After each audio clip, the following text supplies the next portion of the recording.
ગુજરાતમાં છેલ્લા કેટલાક સમયથી એટલે કે વિસાવદરની ચૂંટણી બાદ ચેલેન્જનો દોર ચાલી રહ્યો છે। નવા નવા શબ્દો રાજકીય ટીકા ટિપ્પણમાં વપરાઈ રહ્યા છે।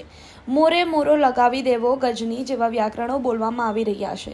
આવા જ એક રાજકીય ડ્રામામાં મોરબીના ધારાસભ્ય ક્રાંતિ અમૃતિયા અને આમ આદમીના ગોપાલ ઇટાલિયા વચ્ચે ચેલેન્જ અપાઈ હતી।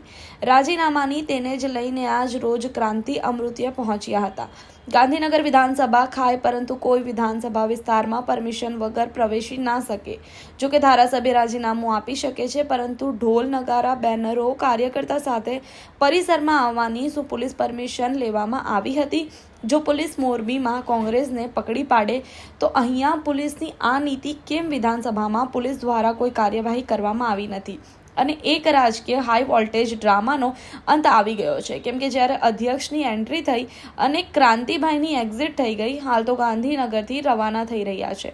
અને રહી રાજીનામાની વાત, તો કોઈ રાજીનામું આપવામાં આવ્યું નથી, કોઈ ગોપાલ ઇટાલિયા આવ્યા નહીં અને ખોટો આવા તાઇફાનો રાજકીય ખોટો સ્ટન્ટનો અંત આવ્યો છે। જોવાનું એ રહ્યું છે કે વિધાનસભામાં પરમિશન વગર જો ગયા હોય તો પોલીસ પર પણ સવાલ થાય છે અને કોઈ અણબનાવ બન્યો હોય તો કોણ જવાબદાર? કેમ કે વિધાનસભા પરિસરની વાત છે। ખેર, હવે જોવાનું એ રહ્યું છે કે આ ડ્રામા ક્યાં સુધી ફરી ચાલે છે। કેમ કે અમૃતિયા બોલ્યા છે કે ચેલેન્જ હજુ ચાલુ જ છે। કેમેરામેન વિનોદ પરમાર સાથે સત્ય ડે ન્યૂઝ, અમદાવાદ। હું વ્યવસાય એડવોકેટ છું અને નોટરી છું। મિશન ન્યૂ ઇન્ડિયાની અંદર ગુજરાત પ્રદેશ પ્રવક્તા તરીકે સેવા નિભાવું છું। આજે કાંતિભાઈ અમૃતિયા પોતાના સમગ્ર કાર્યકર્તાઓ સાથે ગાંધીનગર રાજીનામું આપવા માટે પૂર્વ તૈયારી સાથે નીકળી ગયા છે, રસ્તામાં છે। ટૂંક સમયમાં આપણી સામે પ્રસ્તુત થશે અને અમે રાહ જોઈ રહ્યા છીએ ગોપાલભાઈ ઇટાલિયાની। તેઓ પણ જલ્દી આવે અને 12 વાગ્યા સુધીની આ કાર્યક્રમ પૂર્ણ થાય એવી રીતે સૌ પ્રથમ એ રાજીનામું આપે। કાંતિભાઈ અમૃતિયા પણ પોતાની ટીમ સાથે રાજીનામું આપવા માટે પધારી રહ્યા છે। ગોપાલભાઈ રાજીનામું ના આપે તો કઈ રીતે કઈ વસ્તુ જ બની શકે? ગોપાલભાઈએ બી એવું કીધું છે કે બરાબર છે કે ચેલેન્જ આપી છે ને, લોકોનો મત જાણવો છે ને, લોકો માટે કોની સેવા કરીએ, લોકોનો મત જાણવો હોય તો સામે રાજીનામું અપાય તો જ આગળની પ્રક્રિયા શરૂ। ગોપાલભાઈ જે રીતે વાતચીત કરે છે, જે રીતે બોલે છે, જે રીતે રીલ બનાવે છે, જે રીતે ચેલેન્જ ફેંકે છે, એ રીતે એમને આવવું જોઈએ। આવશે નહીં આવે એવું ના કહી શકું તમને। આગળની રણનીતિ અમારી બહુ ક્લિયર છે। અમારા જે કાંતિભાઈ અમૃતિયા તો બહુ જૂના સંઘના કાર્યકર્તા છે અને એમને ફરીથી બહુમતીથી અમે એમને ફરીથી એમની જગ્યા પર એમને પુનઃ સ્થાપિત કરીશું, બરાબર? એમાં કોઈ શંકાના સ્થાન નથી। સમગ્ર મોરબીની જનતા એમની સાથે જ છે। ટૂંક સમયમાં તમને એમનો માહોલ બી દેખાશે। અમે 10 વાગ્યા પહેલાંના અહીં આવી ચૂક્યા છીએ, અમારા કાર્યકર્તાઓની સમગ્ર ટીમ સાથે હાજર છીએ। અમે પૂરા મોરબી સિવાય ઉત્તર ગુજરાત, મહેસાણા એવા અલગ અલગ બધે જગ્યા પરથી હાજર રહ્યા છીએ અને બીજી ટીમ બી અમારી આવી રહી છે। બાકી તમે જુઓ તો અમારા સિવાય અહીં તમને બીજું કોઈ દેખાતું હોય તો જરા અમારી નજરમાં લાવજો। સૌથી પહેલાં તો હું એ કહેવા માગીશ કે ગોપાલભાઈ ઇટાલિયાએ જે ચેલેન્જ આપી હતી, અને આપ સૌ જાણીએ છીએ કે વરસાદની સિઝનમાં જેમ દેડકાઓ બહાર આવે એવી જ રીતે ખોટો બફાટ કરવા, સ્ટંટબાજી કરવા, ખોટી શોબાજી કરવા માટે ગોપાલભાઈ ઇટાલિયા માર્કેટમાં આવ્યા છે અને સાવેણું લાંબુ ટાઈમ ચાલવાનું નથી। આપ સૌ જાણીએ છીએ કે સાવેણું ધીમે ધીમે છે ને ઘસાતું જાય, એટલે 50% ઓલરેડી આમ આદમી પાર્ટીનું સાવેણું ઘસાઈ ગયું છે। હવે ઘસાતા મારા ખ્યાલથી 2027 પહેલાં તો ઘસાઈ જશે। પ્લસ જે ગોપાલભાઈ ઇટાલિયા બે ફાર્મ જેમ આવે એમ બોલે છે, કોઈ મર્યાદા નહીં, કોઈ ડિસિપ્લિન નહીં બોલવામાં, કે રાજ્યના દેશના માનનીય વડાપ્રધાન શ્રીના માતૃશ્રી હીરાબા વિશે પણ તેઓ બફાટ કરેલા। જેમ આવે એમ આડેધડ આ રાજ્યના મુખ્યમંત્રી શ્રી ભૂપેન્દ્રભાઈ પટેલ એમના વિશે પણ આડેધડ બોલે છે। ગૃહમંત્રી હર્ષભાઈ સંઘવી સાહેબ વિશે પણ એમને બોલે છે, CR પાટીલ સાહેબ વિશે પણ એમને બોલે છે। પછી આપણને એમ થયું કે હવે એ મોરબી વિશે બોલી ગયા છે તો પછી આવા વ્યક્તિઓને જવાબ આપવો પડે, અને આવા વ્યક્તિઓને જવાબ આપવા માત્ર મોરબી નહીં પરંતુ આખી ગુજરાતની જનતા તૈયાર છે। એટલે ગોપાલભાઈ ઇટાલિયાએ જે ચેલેન્જ આપી હતી, જો એમને એમ કીધું હતું કે હું ન આવું તો હું એક બાપનો નહીં, એવી વાતો એમને કરી હતી, તો આવે તાકાત હોય તો અહીંયા અમે વિધાનસભાના ગેટ નંબર 1 પાસે જ ઊભા છીએ। રાજીનામું આપવાની તાકાત હોય તો અહીંયા આવે। હું ગોપાલભાઈની રાહ જોઉં છું 12:15 વાગ્યા સુધી, પછી હું તમારા પ્રેસમાં વાત કરીશ। મારો વ્યક્તિનો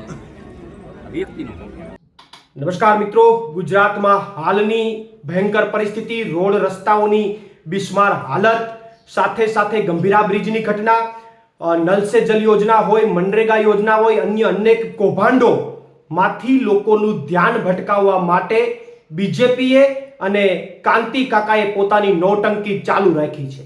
કાંતિ કાકા અત્યારે ગાંધીનગર જવા માટે રવાના થયા છે અને જ્યારે મોરબીથી એ રવાના થતા હતા ત્યારે જાત્રા જતા હોય એમ 40-50 લોકો એને મૂકવા માટે, વિદાય કરવા માટે આવ્યા અને અભિનંદન પાઠવતા હતા, હાથ મિલાવીને અભિનંદન પાઠવતા હતા.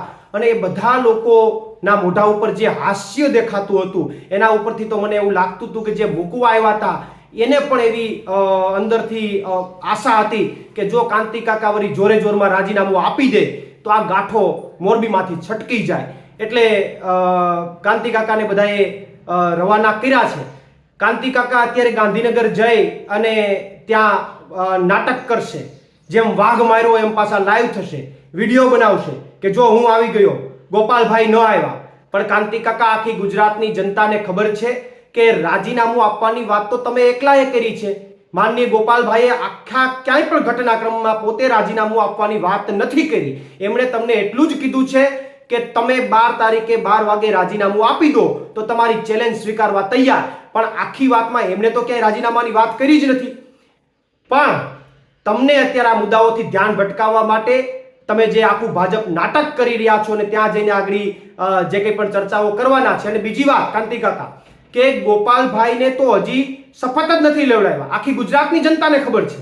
તો કાંતિ કાકા જરાક ત્યાં શંકરભાઈ ચૌધરીને જરા એ પણ કહેતા આવજો કે ગોપાલભાઈનું વહેલામાં વહેલી તકે પહેલા તો શપથ કરાવડાવે, પછી બીજી આગળની ચર્ચાઓ કરીશું. અને હા કાંતિ કાકા, ત્યાં એટલું બધું પેટ્રોલ બારીને ગયા છો જુસ્સા સાથે, એમનેમ પાછા ન આવતા હો, એમનેમ ન આવતા. ગુજરાતને મજા નહીં આવે. રાજીનામું આપીને જ આવજો, કારણ કે તમે મરદ માણસ છો. એકવાર આગળ આલી ગયા પછી ગાંધીનગરથી પાછું રિટર્ન મોરબી થાવ પાછા પગે, એ સારું નહીં લાગે. એટલે રાજીનામું આપીને જ આવજો. અને બીજું હું ભાજપને કહેવા માંગુ છું કે તમને કામ કરવામાં તમારું ધ્યાન નથી, જનતાના પ્રશ્નોનું નિરાકરણ કરવામાં તમને રસ નથી. તમારે આવી રાજનીતિ કરીને લોકોનું ધ્યાન ભટકાવવામાં તમને રસ છે. અને હજુ પણ તમને ચેલેન્જ આપીએ છીએ કે તમારે રાજીનામા આપવા હોય તો આખી સરકાર રાજીનામું આપી દો, તમારા 161 ધારાસભ્યોને રાજીનામા અપાવી દો.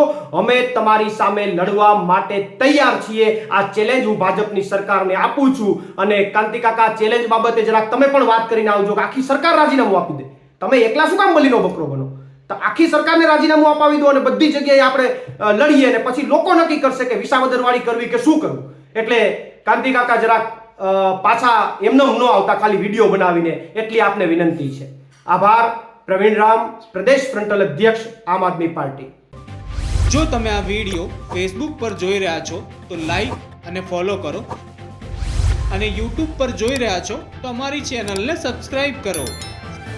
સત્તરે.com, આઝાદી સમાચારોની.